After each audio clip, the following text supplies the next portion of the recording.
Oppo F17 पर मैंने last video शायद नहीं तो 1 महीने या 2 महीने पहले बनाया होगा, I don't know really.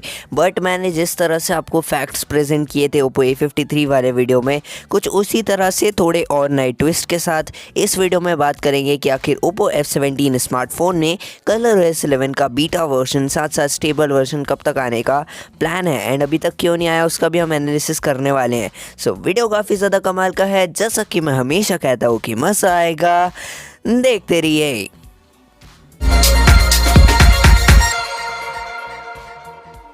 High to बीस, this is Utkarsh and Oppo F17 की इस वीडियो को बनाने से पहले big shout out to thevaster.com जिन्होंने हमारे कहने पर पोस्ट इस तरह से प्रेजेंट किया है एंड सारे फैक्ट्स एंड एनालिसिस को अच्छे से पूरी तरह से रिटर्न किया है, तो जाकर चेकआउट कर सकते हो, link is in the description.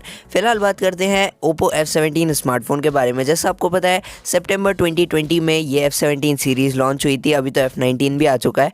But वहाँ पर जब ये सीरीज़ लॉन्च हुई थी तो सबको ऐसा लग रहा था कि इन स्मार्टफोन्स में सबसे पहले ColorOS 11 देखने मिलेगा, क्योंकि ColorOS 11 भी उसी टाइम पे नया नया आया था।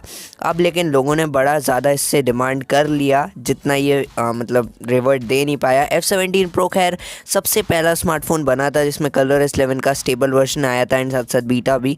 बट F17 में पता नहीं क्यों हमें अपडेट देखने नहीं मिला। सो अब हम एनालिसिस तो करेंगे तो आपको शायद पूरे के पूरे फैक्ट्स प्रेजेंट हो जाए। फिलहाल एक डिस्क्लेमर कि इस वीडियो को एंड तक ज़रूर देखना, एंड ऐसा इसलिए नहीं कि रीच बढ़े, बट ऐसा इसीलिए क्योंकि कुछ बातें ऐसी है जो शायद आपको पता लगनी चाहिए। सो F17 के बारे में अगर पढ़ना चाहो तो डिस्क्रिप्शन में जाके लिंक से पढ़ सकते हो। फिलहाल बात करते हैं अपडेट स्ट्रक्चर के बारे में, जिसके लिए शायद आप अभी तक वेट कर रहे होगे। सो Oppo F17 and F17 Pro दोनों ही ColorOS 7.2 के साथ आए थे एंड उस टाइम पर ज़्यादा ऐसा चल नहीं रहा था कि 7.1 7.2 में कुछ खास डिफरेंसेस थे नहीं, एंड जो 11 के कुछ फीचर्स थे वो आपको 7.2 में देखने मिल जाते थे। बट 11 की यहाँ पर बात करें तो कुछ खास फीचर्स यहाँ पर 11 में हमें देखने मिले, लाइक रिवैम्प्ड UI आपको देखने मिला, रिलैक्स का सेकंड वर्जन देखने मिला, 3 फिंगर ट्रांसलेट देखने मिला, फ्लेक्स ड्रॉप जो कि बहुत कमाल का फीचर है, एंड साथ साथ में कस्टमाइजेबल AOD यानी ऑलवेज ऑन डिस्प्ले। साथ साथ में इसके अलावा कई सारे फीचर्स हैं, खैर उस पर मैंने एक डेडिकेटेड वीडियो बना रखा है, आप जाकर देख सकते हो। उस वीडियो में मैंने पूरा एक्सप्लेन किया है। आपको बता दूं कि 7.2 और 11 में इतना फ़र्क क्यों है। तो 7.2 is the beta version of 11 एक अनऑफिशियल तरीके से, क्योंकि जब 11 की टेस्टिंग करनी थी तो एक बड़ा अपडेट, एक मेजर अपडेट इतना ज़्यादा कंटिन्यूसली दे नहीं सकती कंपनी। सो इसलिए उन्होंने क्या किया, उसके कुछ फीचर्स को लिया जिस पर उन्होंने टेस्टिंग करनी थी एंड उससे जो है 7.2 में प्रेजेंट कर दिया आप लोगों को। तो 7.2 के जिस तरह से फीडबैक आए उस हिसाब से 11 को बनाया गया। फिर वो सब बात की बात, फिलहाल आपको बता देता हूँ कि भाई रोल आउट डिटेल्स क्या क्या हैं एंड रोल आउट डिटेल्स में प्रॉब्लम्स क्या क्या आ रही हैं। ओप्पो F17 स्मार्टफोन में अभी तक हमें ColorOS 11 से रिलेटेड कोई भी अपडेट देखने नहीं मिला, चाहे वो बीटा हो या फिर वो हो अर्ली एक्सेस। तो यहाँ पर अगर आप बीटा एंड अर्ली एक्सेस के लिए वेट कर रहे हो तो आपको एक कमाल की चीज़ बताता हूँ कि भाई बीटा या अर्ली स्टेज जो होती है एक्सेस की, वहाँ पर आपको एक बहुत बड़ा मतलब टेस्टिंग पूरा स्ट्रक्चर देखने मिल जाता है एंड उस टेस्टिंग स्ट्रक्चर में कई बार प्रॉब्लम्स आती हैं। R&D यानी रिसर्च एंड डेवलपमेंट टीम्स जब इस चीज़ पर काम करती हैं तो वहाँ पर टेस्टिंग में बहुत सारे इश्यूज़ देखने मिलते हैं एंड उस इश्यूज़ के कारण ही श्योरली आपको जो भी प्रॉब्लम्स है स्मार्टफोन्स में वो देखने ना मिले, इसके लिए वहाँ पर पूरा रिसर्च एंड डेवलपमेंट किया जाता है। तो उसमें आपको एक कमाल की चीज़ बताता हूँ कि जब भी ओप्पो F17 की रिसर्च एंड डेवलपमेंट के हिसाब से ColorOS 11 की टेस्टिंग चल रही थी, तभी वहाँ पर हमें काफ़ी सारे जो है डिफ्रेंसिएशन और कंपैटिबिलिटी इश्यूज़ देखने मिले ग्लोबल वेरिएंट्स के थ्रू। तो वहाँ पर जब भी डेवलपर प्रीव्यू लॉन्च किया गया था ColorOS 11 का F17 स्मार्टफोन के लिए, तो वहाँ पर कई सारे जो यूज़र्स हैं, कई सारे रिव्यूअर्स जो भी थे, तो वहाँ से यही रिपोर्ट आया कि कुछ कंपैटिबिलिटी एरर्स इसमें भी हैं जो A53 टाइप में थे एंड साथ साथ में कुछ यहाँ पर कंपैटिबिलिटी के साथ साथ में ग्लोबल वेरिएंट डिफरेंशिएशन एरर्स भी आ रहे थे। अब उसमें से क्या क्या थे वो भी आपको एक्सप्लेन कर देता हूँ।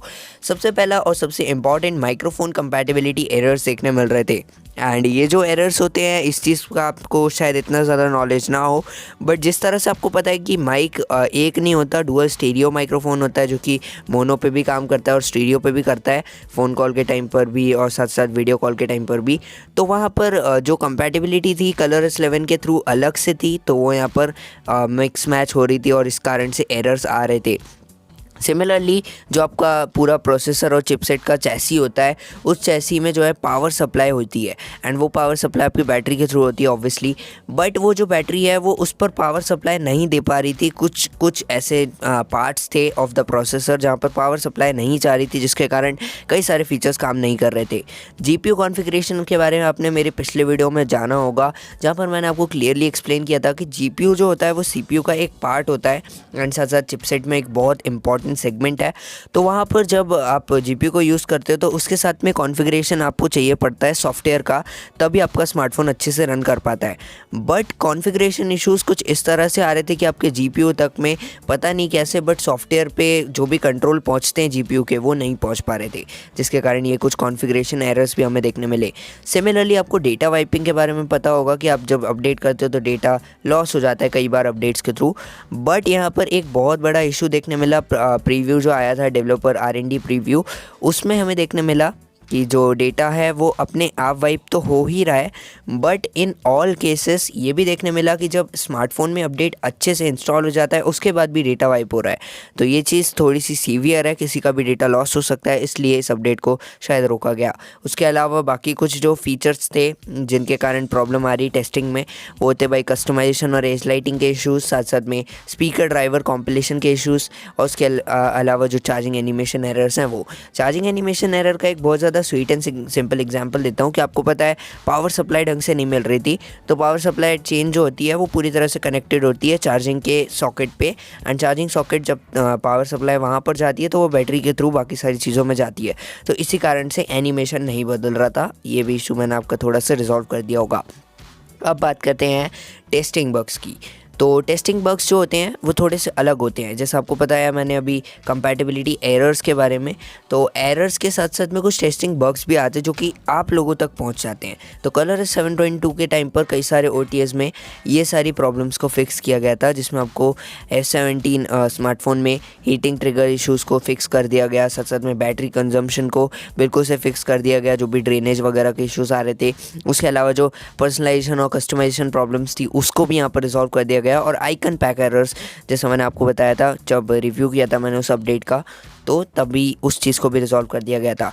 But the main thing is कि ColorOS 7.2 के जो ये OTA अपडेट्स थे, उसके बाद में जो ColorOS 11 का मेन अपडेट आने वाला था उसके बीच में भी कई सारे बग्स यहाँ पर ट्रिगर हो रहे हैं, एंड उन बग्स को भी यहाँ पर रिजॉल्व कर दिया जाएगा। लेकिन आपसे एक रिक्वेस्ट कि ColorOS 11 का अगर वेट कर रहे हो तो लास्ट अपडेट जो भी है, जो भी लेटेस्ट अपडेट है उस पर करके रखना स्मार्टफोन को, तभी आपको जो है लेटेस्ट अपडेट देखने मिलेगा आपके स्मार्टफोन्स के थ्रू।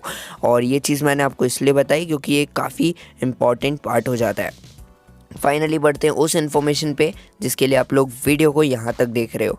रोल आउट FAQ में आपको बता दूं कि ColorOS 11 का बीटा अर्ली एक्सेस प्रोग्राम के जो भी डिटेल्स थे वो अभी तक शेयर नहीं किए थे ओप्पो वालों ने, ना उनके ग्लोबल ट्विटर हैंडल पर, ना उनके यूट्यूब चैनल पर, कहीं पर भी एक्सप्लेनेशन पूरा नहीं था कि रोल आउट F17 स्मार्टफोन के लिए कभी आएगा।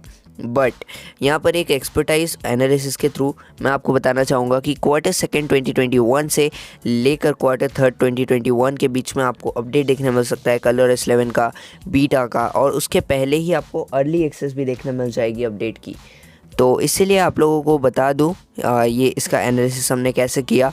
तो अर्ली एक्सेस का एनालिसिस बहुत इजी था हमारे लिए भी कि Q1 और Q2 आपको पता होगा कि जिसका रोड मैप आ चुका था ओप्पो की तरफ से ऑफिशियली, बट यहाँ पर Q3 का कोई भी एनालिसिस का रोड मैप नहीं आया है।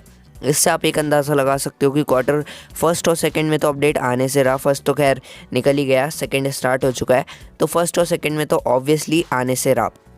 एक सिनेरियो ये भी बनता है कि Q2 में अपडेट मिल जाए, आपको Q3 तक का वेट ना करना पड़े, एंड वो सिनेरियो ये है कि Q2 में जब भी सारे स्मार्टफोन्स का अपडेट स्ट्रक्चर कंप्लीट हो जाएगा स्टेबल अपडेट के थ्रू, तो वहाँ पर हो सकता है F17 के लिए और जो बच गए हैं A53 और A15s वगैरह, उन सब के लिए एक अलग से रोड मैप स्टार्ट किया जाए। ऐसा हो सकता है, मे बी, मैं कुछ ऐसा प्रिडिक्शन नहीं कर रहा हूँ, केवल वही कर सकते हैं हम अभी। और टाइमिंग जो होगा वो होगा 9 बजे से लेकर 11 बजे तक के बीच में, एंड ऐसा इसलिए क्योंकि आपने प्रीवियसली जो भी अपडेट्स देखे हैं वो इसी टाइम पर रोल आउट स्टार्ट होते हैं। एंड जो एग्जैक्ट डेट की मैंने जैसे बात की थी स्टार्टिंग में, तो आपको बता दूँ मेरे एक्सपर्टाइज से 15 से लेकर 29 तक के मंथ्स में देखने मिल सकता है। जो भी मंथ में देखने मिलेगा इस डेट के बीच में ही देखने मिलेगा। तो काफ़ी कमाल की बात हो जाती है अगर आपको समझ आया हो ये वीडियो तो। एंड मोस्ट इम्पॉर्टेंटली इसके अलावा जितनी भी इन्फॉर्मेशन है वो चैनल पर आती रहती है। नीचे डिस्क्रिप्शन में आपको हमारा इंस्टाग्राम, व्हाट्सएप एंड टेलीग्राम का लिंक मिल जाएगा, जाकर ज्वाइन कर लो, फॉलो कर लो, सब्सक्राइब कर लो एंड इस चैनल को भी सब्सक्राइब करके बेल आइकन दबा देना। All links in the description. मैं आपसे मिलता हूँ नेक्स्ट वीडियो में, तब तक के लिए जय Hind and wait for the update.